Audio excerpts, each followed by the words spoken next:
ಹಸಿರಿನಿಂದ ಕಂಗೊಳಿಸುತ್ತಿದ್ದ ಒಂದು ವಿಶಾಲ ಕಾಡು. ಆ ಕಾಡಿನ ಮೇಲೆ ಆಳುತ್ತಿದ್ದನು ಪಕ್ಷಿಗಳ ರಾಜ ಗರುಡ. ಅವನು ಶಕ್ತಿಶಾಲಿ, ಜಾಣ, ಆದರೆ ಒಂದು ವಿಷಯದಲ್ಲಿ ಬಹಳ ಕಠಿಣ. ಮನುಷ್ಯರನ್ನು ಅವನು ನಂಬುವುದಿಲ್ಲ. ಒಂದು ದಿನ ಕಾಡಿನ ಅಂಚಿಗೆ ಬಂದು ವಾಸ ಮಾಡಲು ಶುರು ಮಾಡಿದ ಒಬ್ಬ ಬಡ ಮನುಷ್ಯ ರಾಮು. ಅವನು ಸಣ್ಣ ಗುಡಿಸಲನ್ನು ಕಟ್ಟಿಕೊಂಡು ತನ್ನ ಬದುಕನ್ನು ಸರಳವಾಗಿ ಸಾಗಿಸುತ್ತಿದ್ದ. ಗರುಡರಾಜನೇ, ಅಲ್ಲಿ ಒಬ್ಬ ಮನುಷ್ಯ ವಾಸ ಮಾಡ್ತಾನೆ.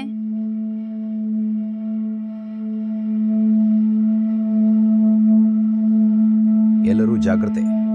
ಮನುಷ್ಯರು ಸ್ವಾರ್ಥಿಗಳು, ನಮ್ಮನ್ನು ಹಿಡಿದುಕೊಳ್ಳುತ್ತಾರೆ.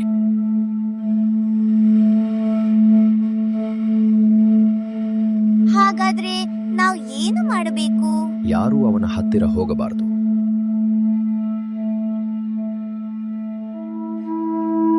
ರಾಮು ದಿನವೂ ಕಾಡಿಗೆ ಹೋಗಿ ಹಣ್ಣುಗಳನ್ನು ತರುತ್ತಿದ್ದ. ಆದರೆ ಒಂದು ದಿನವೂ ಅವನು ಪಕ್ಷಿಗಳಿಗೆ ಹಾನಿ ಮಾಡಲಿಲ್ಲ.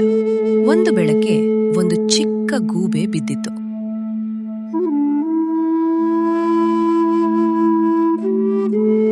ಅಯ್ಯೋ, ನನ್ನ ರೆಕ್ಕೆ ಮುರಿದಂತಿದೆ. ರಾಮು ಅದನ್ನು ಗಮನಿಸಿದ. ರಾಮು ಕಳವಳದಿಂದ ಅವನು ಅದನ್ನು ಮೃದುವಾಗಿ ಎತ್ತಿಕೊಂಡು ಮನೆಗೆ ಕರೆದುಕೊಂಡು ಹೋದ. ಅವನ ಬಳಿ ಇದ್ದ ಸಣ್ಣ ಔಷಧಿ ಬಳಸಿ ಚಿಕಿತ್ಸೆ ನೀಡಿದ.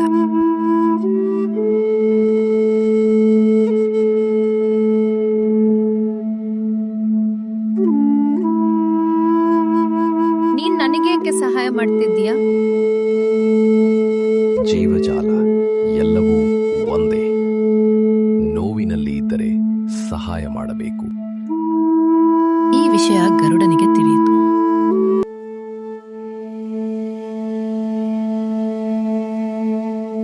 ಇವನು ಬೇರೆ ರೀತಿಯ ಮನುಷ್ಯನಂತೆ ಕಾಣ್ತಾನೆ, ಆದರೆ ನಂಬುವುದು ಸರಿಯೇ? ರಾಜನೇ, ಅವನು ಗೂಬೆಗೂ ಸಹಾಯ ಮಾಡಿದಾನೆ. ನಾವು ಅವನನ್ನು ಪರೀಕ್ಷಿಸೋಣ. ಒಂದು ದಿನ ಗರುಡ ತನ್ನ ರೆಕ್ಕೆಗೆ ಗಾಯ ಮಾಡಿಕೊಂಡಂತೆ ನಟಿಸಿ ನೆಲಕ್ಕೆ ಬಿದ್ದ.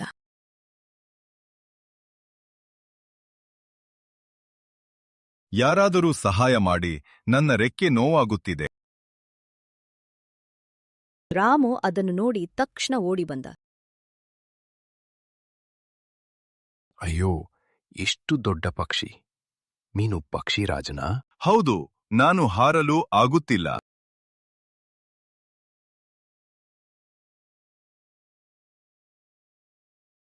ರಾಮು ಯಾವುದೇ ಭಯವಿಲ್ಲದೆ ಅವನಿಗೆ ಚಿಕಿತ್ಸೆ ನೀಡಿದ. ನೀನು ಬೇಗ ಗುಣವಾಗ್ತೀಯಾ, ಧೈರ್ಯ ಇಟ್ಕೋ.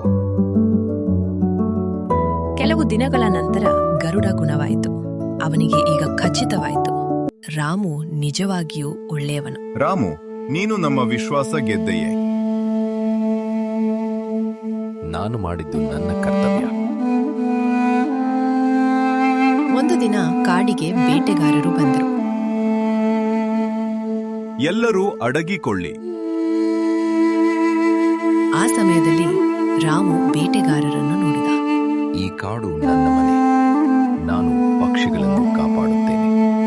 ಅವನು ಚಾತುರ್ಯದಿಂದ ಬೇಟೆಗಾರರನ್ನು ತಪ್ಪು ದಾರಿಯಲ್ಲಿ ಕಳುಹಿಸಿದ. ಇಲ್ಲಿ ಪಕ್ಷಿಗಳೇ ಇಲ್ಲ, ಹೋಗೋಣ. ಎಲ್ಲಾ ಪಕ್ಷಿಗಳು ರಾಮುವಿಗೆ ಧನ್ಯವಾದ ಹೇಳಿದರು. ನೀನು ನಮ್ಮ ಜೀವ ಉಳಿಸಿದ್ದೀಯ. ನಾವು ಎಲ್ಲರೂ ಒಟ್ಟಿಗೆ ಇದ್ದರೆ ಯಾವ ಅಪಾಯವೂ ಎದುರಿಸಬಹುದು. ವಿಶ್ವಾಸವು ಕಾರ್ಯಗಳಿಂದ ಬರುತ್ತದೆ, ಮಾತುಗಳಿಂದಲ್ಲ. ಒಳ್ಳೆಯ ಮನಸ್ಸು